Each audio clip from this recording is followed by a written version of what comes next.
자, 잠언 21장 15절 말씀 우리 힘차게 샤우팅합니다. 시작. 정의를 행하는 것이 의인에게는 즐거움이요 죄인에게는 패망이니라. 정의를 행하는 것이 의인에게는 즐거움이요 죄인에게는 패망이니라.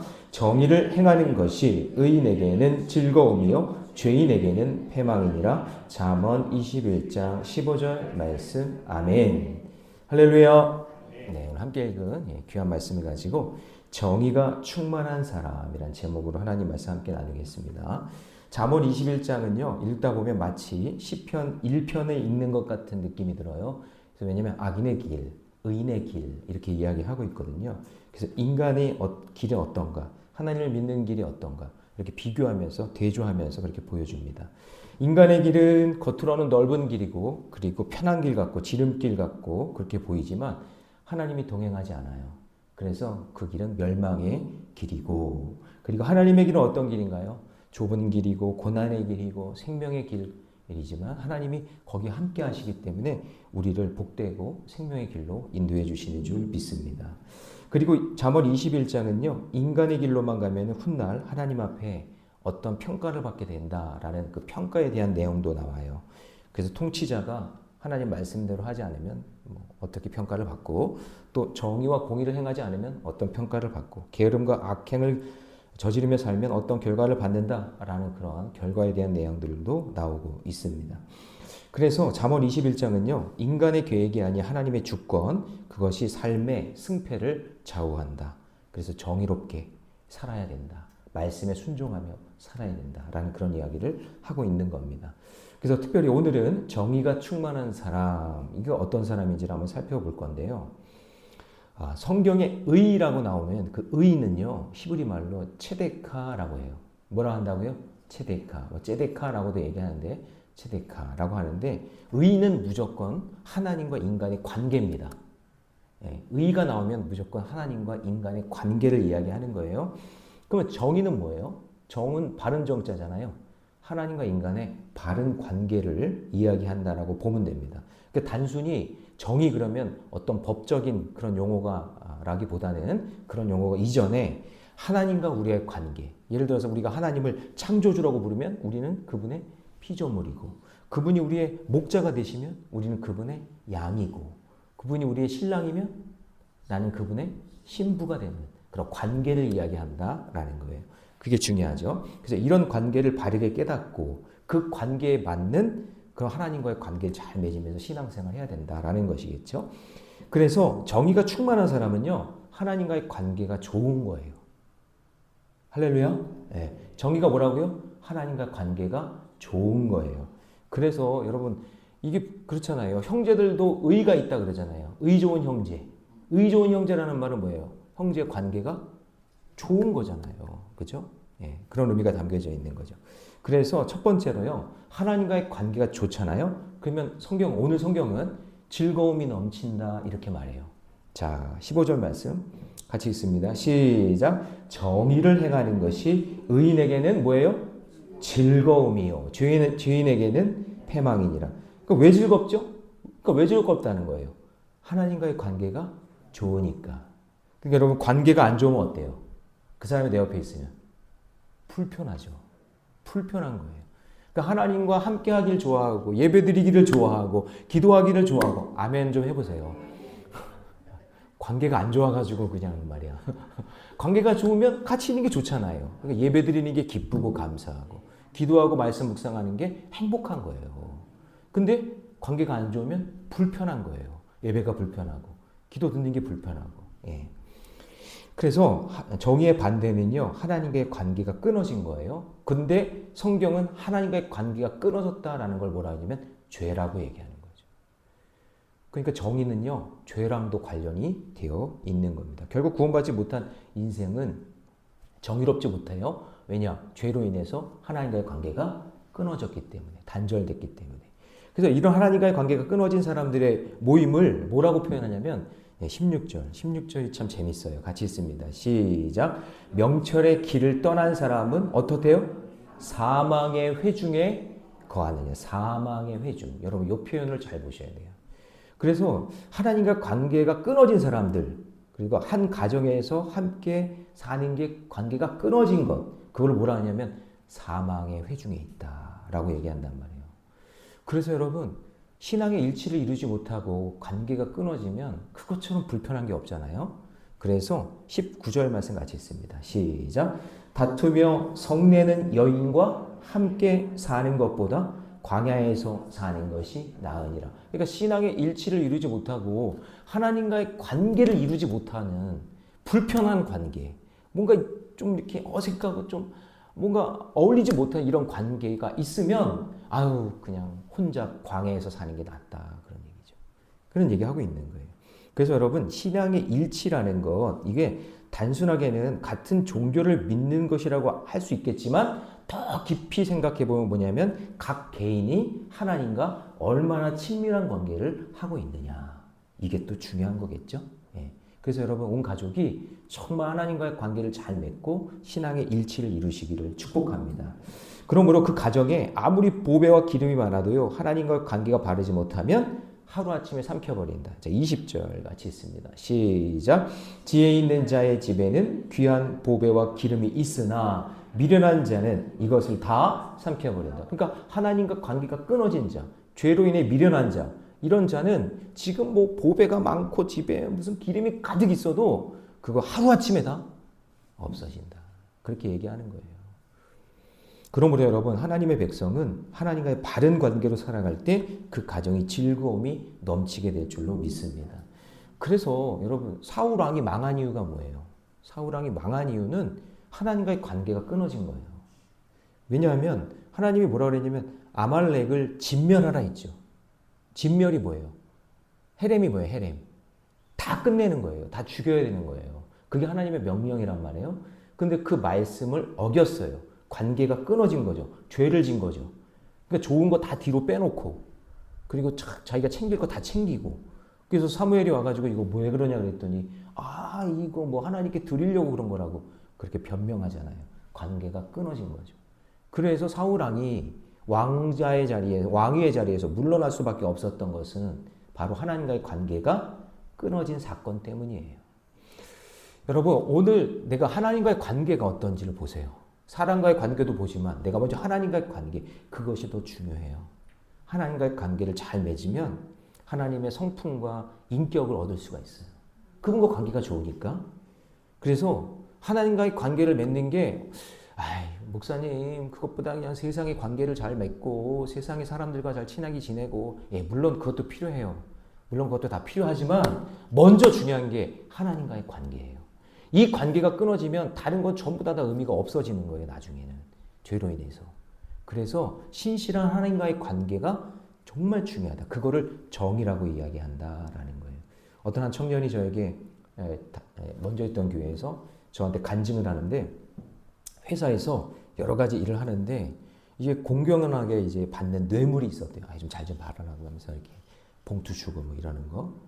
근데 이게 성경적으로 하나님과의 관계에서 너무 깨는 척한 거예요. 회사에서. 그래서 이거를 하나님께 기도하고, 좀 불편하지만 사람들과의 관계, 내가 이거를 끊고 안 받으면 불편한 관계가 되고, 뭐 지는 뭐 얼마나 뭐 깨끗하다고 저런 것도 안 받고 뭐 그러나, 이렇게 하면서 따돌림 당할 수 있지만 나는 하나님과의 관계가 우선이기 때문에 그 관계를 잘 맺는 것으로 결정하고 선택하고 그렇게 살았는데요. 결국에는 나중에는 끝까지 살아남는 존재가 되었다. 본인이 간증하는 거예요. 본인이. 그러니까 하나님의 관계가 중요합니다. 정의는 꼭 정리를 해놓으세요. 단순히 정치적 개념이 아니라 하나님과의 관계의 영적 행위입니다. 이게 너무나 중요한 거죠. 하나님과의 관계가 신실하시기 바랍니다. 적용 질문 드립니다. 나는 하나님과의 관계 속에서 정의를 행하는 것을 기쁨으로 여기고 있습니까? 그렇게 기쁨으로 여기고 살아가시기를 주님의 이름으로 축원합니다. 자, 두 번째, 정의가 충만한 사람은요, 하나님의 관계가 좋기 때문에, 그러니까 늘 관계가 좋다는 건 뭐예요? 그 사람을 의식한단 말이죠. 그렇죠? 내 옆에 그 사람이 있어. 의식하잖아요. 관계가 있기 때문에. 그래서 어떻게 하냐면 하나님과 관계이기 때문에 겸손하고 신중하게 선택합니다. 왜냐? 하나님이 보고 있으니까. 그래서 정의는요, 하나님과의 바른 관계이기 때문에 그래서 하나님과의 관계가 친밀해지면 어때요? 말과 태도가 달라지는 거죠. 그렇죠? 여러분 오늘 지금 여기 예배 드리잖아요. 예배 드릴 때 지금 막말하는 사람 없죠? 예. 얼굴도 표정도 다 지금 밝게 하나님께 집중하고 있잖아요. 예. 근데 여러분 그렇지가 않잖아요. 우리가 또 예배 안 드리는 자리에서는 흐트러지잖아요. 하나님이 안 보는 것 같으니까. 근데 하나님과 관계가 있는 사람은 하나님이 언제든지 날 보고 있기 때문에 내 말과 태도가 달라지는 거죠. 그래서 23절 볼까요? 하나님과 관계가 있는 사람은 같이 있습니다. 시작. 입과 혀를 지키는 자는 자기 영혼을 환난에서 보존한다. 하나님이 나의 말과 혀를 다 지켜보고 있거든요. 그렇죠? 친밀하게. 그 다음에 그렇지 않은 사람은 어때요? 24절 시작. 무례하고 교만한 자를 이름하여 망령된 자라. 망령된 자가 뭐냐면 망하는 인생이라 그 얘기예요. 근데 뭐예요? 하나님을 의식하지 않고 사는 거예요. 그러니까 막말하는 거죠. 무례한 말을 하는 거예요. 예. 그래서 입과 혀에서 나오는 말을 조심하게 되고 무례하거나 교만한 태도를 경계하게 돼요. 왜요? 하나님과 관계가 있기 때문에. 예. 그래서 말과 태도가 우리 인격과 우리의 믿음의 건강의 지수를 보여주는 겁니다. 그래서 여러분 민수기 20장에 보면은 모세는 하나님 앞에서 이렇게 이스라엘 백성들이 끌고 갔는데 너무 말을 안 듣잖아. 그래가지고 막 물내놔라, 목마르다, 뭐 배고프다, 막 그러니까 모세가 너무 이렇게 막 화가 난 거죠. 근데 하나님의 관계를 계속 의식하며 참고 왔었는데 이게 너무 화가 나니까 목마르다 그랬을 때 하나님이 뭐라 하면 너 이 바위에 명하여 말해라 명하여 물을 내게 하라 그랬거든요. 근데 모세가 갑자기 그 말을 듣고 백성들을 보니까 갑자기 화가 난 거예요. 그 하나님의 관계 그걸 놓친 거지. 그래서 어떻게 하면 반석을 지팡이로 내려쳤어요. 치란 말을 안 했거든요. 명하라 그랬지. 근데 쳤어요. 그 일이 하나님 보시기에는 죄가 진 거예요. 하나님과 관계가 무너지게 된 거예요. 그 사건이. 그래서 결국에는 가나안 땅에 못 들어가게 되는 일이 된 거죠. 모세도 그러는 거예요. 그러니까 여러분 이거 그냥 윤리 도덕으로 들으면 안 돼요. 성경은 윤리 도덕이 아니에요. 죽고 사는 문제예요. 저를 따라해 봅시다. 성경은 죽고 사는 문제다. 예, 죽고 사는 문제예요. 그냥 윤리 도덕, 오늘 말씀 좋았습니다. 좋은 말씀 감사합니다가 아니라 내가 살고 죽는 문제이기 때문에 정말 하나님과의 관계를 명심하면서 믿음의 길을 걸어가셔야 돼요. 순간 내 감정이나 태도로 인해서 죄를 짓지 않도록. 죄를 졌다면 여러분 빨리 회개하고. 예, 그게 지혜로운 사람인 줄로 믿습니다. 그래서 왜 여러분 예수님 때 그 로마 백부장이 왜 탁월한 거예요? 이 사람의 언어는 어때요? 이 사람의 언어는 너무나 복돼요. 뭐냐면 하인이 병들었을 때 예수님께 뭐라 하냐면 말씀만 하옵소서. 내 하인이 낫겠습니다. 말씀만 하시면 됩니다. 얼마나 긍정적이에요. 그렇죠? 얼마나 능력이 있어요. 이방인인데도 하나님과의 관계가 친밀하단 말이에요. 그러니까 예수님이 이 백부장의 믿음을 보고 뭐라 그랬어요? 이스라엘만에 이만한 믿음을 본 적이 없다. 아니 여태까지 제자들도 다 있었을 텐데 이만한 믿음을 내가 본 적이 없다 그런단 말이죠. 예. 그러니까 여러분 얼마나 하나님과의 관계 이게 겸손과 신중함에 달려 있다라는 것 그거를 꼭 기억하셔야 됩니다. 그래서 여러분 말을 아끼면서 자제하고 겸손하고 신중하게 말하잖아요. 그럴 때 여러분 더 그 사람이 능력 있는 사람이 되는 거예요. 말을 막 하고 막 큰 소리 치고 막 이렇게 혈기 부리고 그러면 그게 이기는 것 같죠? 그게 강한 것 같잖아요. 근데 아니에요. 성경적으로 보면 이렇게 딱 보잖아요. 말을 아껴요. 그리고 자제하면서 겸손하게 신중하게 딱 얘기하는 사람이 그 사람이 더 무서운 사람이에요. 그 사람이 더 강력한 사람이에요. 왜냐? 하나님과의 관계가 있기 때문에. 믿는 거잖아요. 예, 그런 믿음의 길을 걸어가시기 바랍니다. 예, 적용 질문 드립니다. 나는 말과 태도에서 겸손과 절제를 실천하고 있습니까? 바라기는 감정대로 기분대로 말이나 행동하지 말고 기도하면서 겸손하게 절제한 말로 하나님 살아계심을 증거하는 그런 역사가 일어나기를 주님의 이름으로 축원합니다. 자, 마지막 세 번째, 정의가 충만한 사람은요 하나님의 관계가 좋기 때문에 궁극적으로 영적으로 승리하게 되어 있습니다. 자, 의인은 아까 얘기했죠. 의인은 하나님과의 관계가 연결되어 있는 사람이에요. 좋은 사람이고. 그러면 반대로 악인은 하나님과의 관계가 끊어진 사람이에요. 그죠? 그러니까 관계가 안 좋은 거예요. 그런데 악인은 하나님과의 관계가 끊어졌으면서도, 자, 여기 잘 보세요. 악인은 하나님과의 관계가 끊어졌으면서도 뭔가 복을 받으려고, 뭔가 전쟁에서 이기려고 기복적으로 예배 드린다, 그 얘기. 이게 참 중요해요. 이게 좀 한 단계 더 나가는 거예요. 뭐냐? 지금 우리가 이렇게 예배 드리고 모였어요. 나 하나님과 관계 있어요 라고 하지만 결국에는 속으로는 그 관계 있는 척만 하는 거고 속으로는 그렇지 않은 삶도 있다라는 거예요. 그래서 하나님은 그 마음의 중심을 보잖아요. 그러니까 영적인 승리라는 건 뭐예요? 육적인 승리가 아니라 영적인 승리라는 것은 관계의 승리거든요. 네. 사람은 외모만 봐요. 근데 하나님은 어디를 봐요? 중심을 보잖아요. 그러니까 관계가 진짜 있는지 아닌지 하나님은 아신단 말이에요. 그러니까 겉으로 하는 거는 우리는 다 속을 수 있어. 그렇지만 하나님은 영적으로 우리의 마음의 중심을 보고 있다. 그래서 그 관계, 그걸 또 중요하게 여긴다는 거예요. 그래서 하나님은 악인의 재물을 받지 않아요. 27절 같이 있습니다. 시작. 악인의 재물은 본래 가증하거든 하물며 악한 뜻으로 드리는 것이에요. 하나님은 우리의 중심을 보기 때문에 우리가 드리는 헌금도 우리의 마음을 담아서 드려야 되는 거예요. 그래서 여러분 창세기 4장에 보면은 가인과 아벨의 재물 이야기가 나오잖아요. 그렇죠? 가인과 아벨 재물. 그때 하나님이 쓰신 표현이 뭐냐면 거기 4절 5절을 나중에 한번 보세요. 뭐라 했냐면 아벨과 그의 재물을 받으셨으나 가인과 그의 재물은 받지 않았다. 그러니까 재물만 받는 게 아니라 뭐도 받아요? 그 사람의 마음 중심도 받으시는 거죠. 성경이 그렇게 되어 있어요. 창세기 4장을 한번 보세요. 4장 4절 5절. 아벨과 그의 재물을 받으셨으나 가인과 그의 재물은 받지 않았다. 재물만 드리는 게 아니라 그 사람의 마음 중심까지 드리는 거기 때문에 그런 거예요. 그래서 여러분 지금 이 다윗이 왜 이런 말을 할까요? 이런 고백을 지금 왜 하는 것 같아요? 사울왕이 그런 식으로 예배 드렸다가 망했잖아요.